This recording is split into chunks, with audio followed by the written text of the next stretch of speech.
welcome back to part two of our four-part series with Dr. Lisa Martin. I'm your host, Danina Tard, CEO of Atard Leadership Academy. Today we're reflecting on the past year and how to set yourself up for success. For those joining us for the first time, Dr. Martin is a licensed clinical psychologist specializing in leadership, DEI, and organizational development. If you missed part one, I encourage you to check it out for some great insight on starting the new year with the right mindset. Dr. Martin, welcome back. Oh, thank you so much for having me. It is a pleasure to have you with us today as we speak on reflecting on the past year. Well, let's jump in. As we look forward to this new year, it's essential to pause and reflect on the year behind us, whether we like what happened or not. Reflection allows us to celebrate wins, learn from setbacks, and gain clarity about what we want to achieve moving forward. Listeners, in today's segment, we're going to discuss why reflection matters, how to evaluate progress effectively, and how gratitude and optimism can guide us to a brighter future. Dr. Martin, why is it important for everyone to reflect on the successes and challenges of the past year? I think, there's so much to be learned when we sit and we pause and we look back at what we have been through. I think that you can see more of what you accomplished. You can see more about what strategies you used, what supports you had along the way, so that you can better prepare for the goals you want to set, the places you want to be for the year ahead. I also think, though, that it's important as you do this reflection period to kind of break free of some of the binary thinking, right, that this was a success or this was a failure, but really to look back in terms of, what did I learn about myself and the world and the people around me? I really encourage asking questions like, how much rest did I give myself this past year? How much fun did I have? How well did I care for my body? Did I show up for my friends and my family? That, I think those sort of more nuanced questions can give us a lot more insight into how we lived this last year versus, what was successful and what wasn't. I really want to look for how full of a life did I create for myself in this past year, and what tweaks can I do for the following year to make sure that I'm living even better. You said two words that really stuck with me, and I wrote them down, and it's support system. When we think about support systems, there's a set of population out there that thinks that they're superwoman or superman, and, they can do everything on their own, and ask for help is a sign of weakness, and all of those other things that are not accurate. Can you speak a little bit to how to build a support system? Oh, yeah. I think probably there are people already in your life that are willing to be part of your team, that want to pour into and support you. They just need to be tapped and brought on to your team. I think when it comes to the workplace, if we're talking strictly about the workplace, trying to foster a sense of collaboration. When you go and try and build relationships with colleagues, it can't just be about what can this colleague do for me and do for my work and my goals, but how can we support one another? Where are our values aligned and our goals aligned that we can really help each other build and do more together versus separate and in competition. I really think that sometimes our workplace cultures can create a sense of isolation because you think you're in competition with other teams and other folks, but you can make a change. If you start one-on-one building relationships that are really about working together and building together, that can kind of create some cultural change. So I think for the workplace, you may think that no one is on your team, but I think if you approach the relationships differently, you may uncover that there's more people feeling just like you who also want support and also want teamwork. You just have to be the first one to break the mold. And very similarly to your social life. People are out there, and Americans especially are feeling quite isolated and lonely, but really want community. So if you want it, you can build it. Start a group of some sort. Join a group of some sort. Do something kind for your neighbors. People want to be connected. You're just going to have to get out of your comfort zone a little bit to make it happen. Thank you so much for elaborating on that, because I think it's so important. Community is vital, and I think we often get into our silos and we forget about that. And we wonder why everything is such a strain and why we feel lonely or why we're not as innovative as we would like to be. And it could be something as simple as developing a community. And I like what you said about it's not about what this person can do and it's always on the take. It's a give and take relationship of supporting one another. Yes, absolutely. Absolutely. And people want to be heard and seen. So even just any relationship, approaching it with just an openness and curiosity about the person in front of you and really wanting to know them and understand them from their perspective, like that's how you build real, authentic connection. As we reflect on the past year, how do we evaluate our personal and professional progress? What does that look like, or what should that look like? Well, I am going to share with you an activity I do with clients that I love and they love. You identify different areas of life. So yes, you have your work life, but you also have your mental health, your physical health, your spiritual health, your relationships, your friendships, all these variety of areas of life. And then with each one, you give it kind of a rating. How well did I do this last year on a scale from 1 to 5? 5 being I did awesome. I really lived into my values in this area. And then, you kind of reflect on, what did it feel like? What were some of the barriers? What were some of the places that I really feel like I lived into this area? And when you step back and look at it as a whole, you see, well, this was really where I put a lot of energy into this year. So this last year, I put a lot of energy into the work category. It paid off. It's a 5. I got a promotion. It's great. But oh boy, I really neglected my physical health. I didn't go see the doctor as much as I should. I really was not eating well. I didn't exercise great. And when I step back and think about my values of wanting to live a long, happy life, I need to reallocate my energy this coming year into that category. So I really think it's like a good way of taking stock across your life to see how well you're doing, what needs to be tweaked for the year ahead. I also think that that kind of an activity is done over the course of a couple of sessions because folks also need to go get feedback from their friends and colleagues about how they did, because they could be giving themselves a high rating in one area, but in conversations with, their kids or their spouse, they may find, no, actually, we needed you a little bit more than you showed up for us this year. And so that can be really good, important feedback when planning ahead.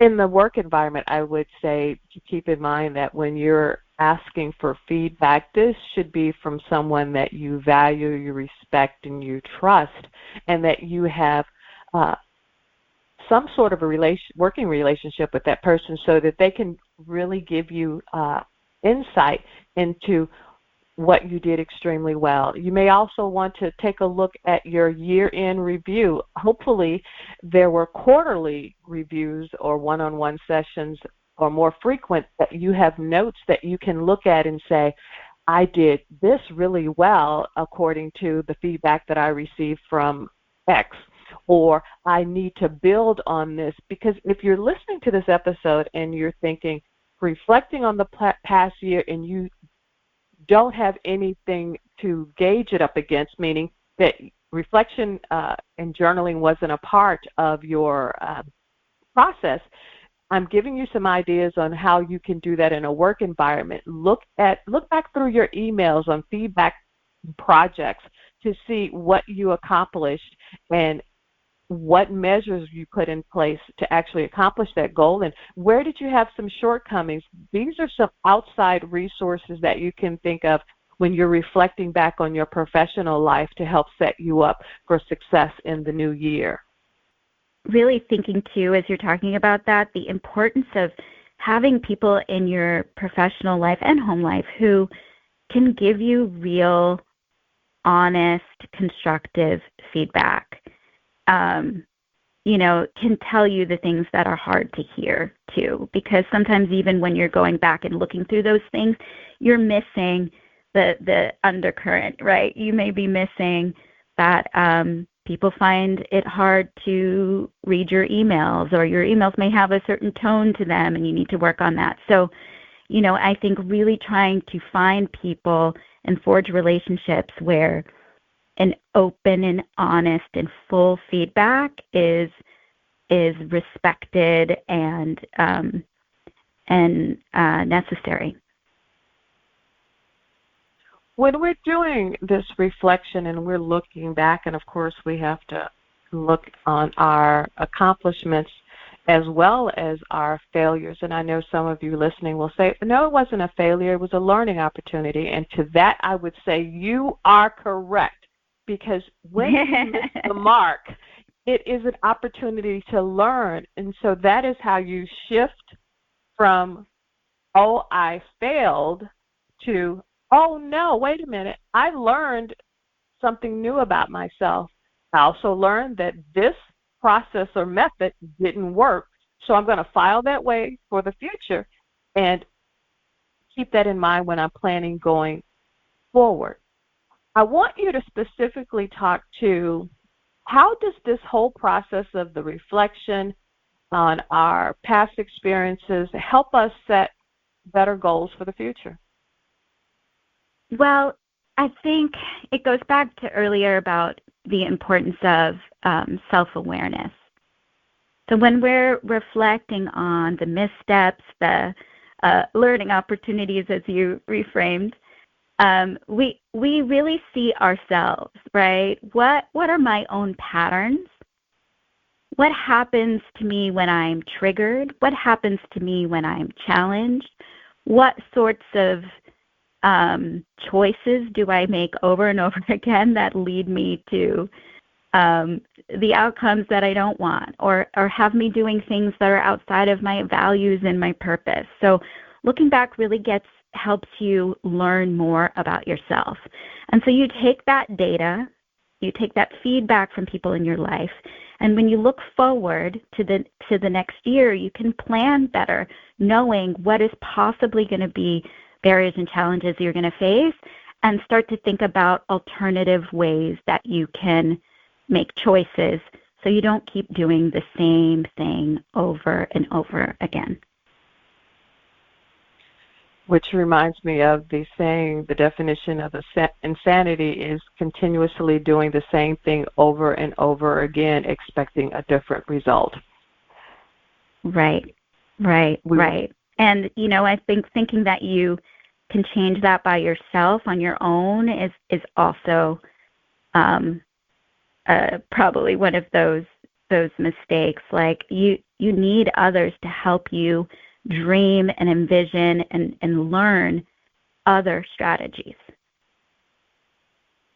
I think that is so important, because sometimes we look at asking someone for assistance or helping someone for support as a sign of weakness. I view it as a sense of wisdom, because we in ourselves don't have all of the answers, and being able to engage a professional, someone that is true and tried, that they are established in an area that you need help in, is wisdom. Absolutely. I always say, for my therapy practice, I work with adult survivors of childhood trauma. And I often say that my clients are the bravest and often the healthiest people in their families because they realize that they can change and they have hope that things can be different. And they realize that they need a partner in helping them to relearn things and to grow. So absolutely, it takes wisdom to ask for help. We were not meant to travel the road alone. So being strategic about the people that you keep company with or go to for resources is so important. The last time we spoke, we talked about gratitude, and I think it plays a great part in helping us maintain a positive mindset and learning from our past. Could you expand on or share the importance of gratitude and what impact it makes when we're planning to accomplish new goals for the year? Yes, absolutely. You know, I think with our current culture and social media, we are often really drawn to negativity and drawn to the ways that we don't measure up to other people, interpreting our learning and growth moments as failure because it can't be something put in a flashy way online, right? So we're often seeing the ways that we fall short instead of seeing the abundance that we have. So I think a regular gratitude practice is so important for retraining our brains to be able to see our own abundance and to know our strengths. It changes the question we ask ourselves from, you know, what have I done wrong? What am I missing to, you know, what is a possibility? You know, what do I have here that I can build on? And I think it really just feeds on itself. You know, that kind of practice helps you to be more confident, helps you to be more centered, and helps you to really see that you are capable. You are capable, and you will figure out whatever life throws at you in the future. Dr. Martin, before we close out this segment, I want to give our listeners some assistance to make sure as they're reflecting on the past that they're doing it in the right way. How can they balance acknowledging their past challenges while staying optimistic about the future? I think often we kind of avoid acknowledging our past challenges and the choices that we've made. We kind of push it to the back burner, but instead of, when we don't face it, it kind of creates this anxiety that sort of sits in us, right? And keeps us from accepting our accountability for things and from learning from those challenges and mistakes and from ultimately being able to grow. So I think optimism, which is what we need moving forward, it can actually bloom once you realize and face some of the challenges you've had and some of your own patterns and your growth areas and are able to commit to changing it.